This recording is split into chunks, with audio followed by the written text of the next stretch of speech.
Good day, I am Justin E. Parera from B7 1AB.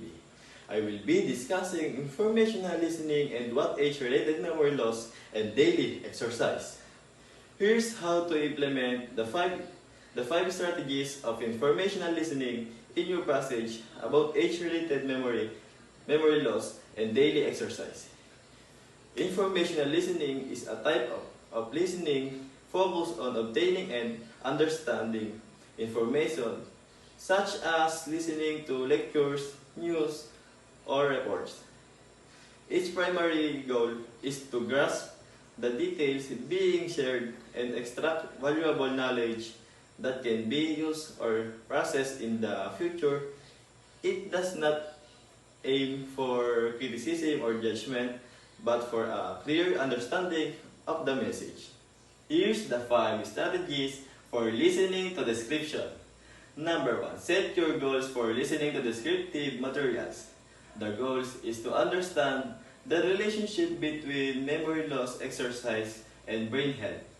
Identify key studies and their implications for preventing age-related memory loss through exercise. Number 2.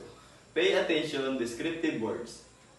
Focus on phrases like age-related memory loss, minor forgetfulness, and large fat healthy hippocampi to illustrate for aging affects the brain. Descriptive terms such as daily repetition, zone 2 cardio, and brain bath provide imagery of exercises that support brain health. Number 3. Related descriptions to other words in the materials. The descriptive form bath refers to how regular exercise helps the brain be bathed in beneficial compounds like BDNF. Related this to scientific findings about neuroplasticity and how exercise supports healthier brain function. Number 4. Organize the descriptive information you have.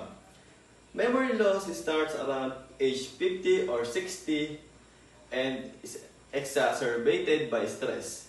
Benefits of exercise: improving brain health by enhancing brain plasticity, blood flow, and factors like BDNF. Swedish study: women with high physical fitness gain 9 additional years of cognition compared to those with low fitness. Number 5. Prioritize the descriptive details you need.